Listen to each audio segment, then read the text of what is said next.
ce qui vous préoccupe aujourd'hui, et vous en attendez beaucoup, ce sont les résultats de ce rapport, de cette enquête de l'IGPN, dont vous n'avez pas de cible pour l'instant, hein. Vous attendez beaucoup de ça. Oui, écoutez, ça fait presque 1 an et demi que le capitaine d'IGPN a été envoyé par le ministre intérieur. La conclusion d'enquête a été conclue fin mars dernier et nous avons essayé d'avoir deux, trois nouvelles concernant cette enquête et jusqu'à ce jour, c'est le silence complet. Euh, euh, Par rapport à notre combat, on a eu beaucoup de soutien énorme, déjà l'association des femmes battues, dont Madame Céline Laulivret et Madame Anne-Cécile Maillefer, la présidente de l'association qui nous soutient. Elle nous a adressé tous ces mots d'encouragement pour continuer dans notre combat. Le 6 juillet dernier, elles ont établi un rassemblement pour le soutien des femmes qui s'est déroulé à Paris. Suite à cet rassemblement, elles ont été accueillies par le ministre intérieur pour élaborer tout ce qui puisse se produire pour apporter des choses nouvelles pour éviter qu'il y a des femmes qui puissent se mourir dans des conséquences atroces.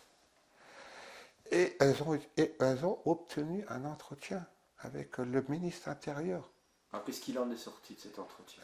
Qu'est-ce qui en est sorti? Elles ont essayé d'expliquer cas par cas. Il y a tellement de familles en souffrance qui vivent dans des circonstances atroces. Est-ce qu'elles ont essayé d'apporter des... C'est la Grenelle, si vous voulez, si vous savez, apporter des choses supplémentaires. Quand il y a des plaintes qu'elles sont ordonnées, quand il y a des plaintes, qu'il y a un suivi très attentif. Et suite à leur entretien, elles ont demandé concernant notre dossier, à savoir que le ministre intérieur était très très mal à l'aise. Il a noté sur son papier, son assistante a dit oui, c'est l'affaire avec Aurélia Varlet qui a fait un coup de bombe dans le Doubs.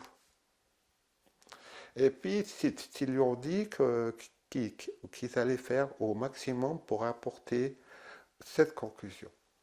Donc, vous attendez ça, ça serait une avancée très très importante pour vous d'avoir ces conclusions. Exactement, ce qu'on veut, c'est qu'on puisse avoir que la justice, elle soit juste. Hein. Parce que ça fait 6 années que nous sommes là.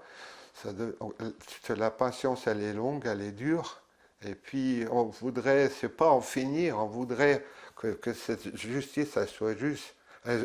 L'État a reconnu qu'il y a eu un dysfonctionnement. Il y a eu cette enquête. Nous avons les preuves et les éléments qui prouvent les dysfonctionnements concernant un policier et un gendarme. C'est pas une vengeance. C'est qu'on veut c'est être puni. C'est normal. En tant que citoyen français, vous faites une simple écart, vous êtes amendable. Et pourquoi que des gens qui sont payés par l'État, qui sont protégés? J'insiste là-dessus. J'insiste. Moi, avec mon fils Giovanni et puis notre avocat, on ira jusqu'au bout. Quoi qu'il en soit. On est soutenu. Alors, le fait d'être soutenu par ces associations qui se battent pour le sort des femmes, est-ce que ça fait partie de votre réparation, de ce que vous attendez? Est-ce que le relais de cette parole-là vous soulage aussi parce que vous n'êtes plus seul? C'est pas facile.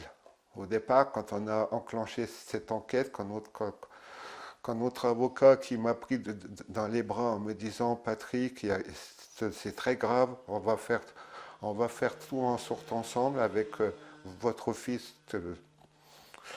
Et jusqu'à ce jour, après tout, Quand il y a eu ce Giovanni qui a ouvert hommage à une princesse sur un lien, nous avons reçu des messages du monde entier. C'est un soutien énorme. Hein.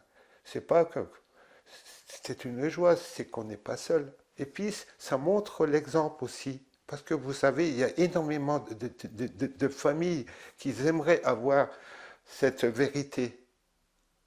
C'est différent à nous, mais c'est une vérité par rapport à leur combat, par rapport à leur souffrance.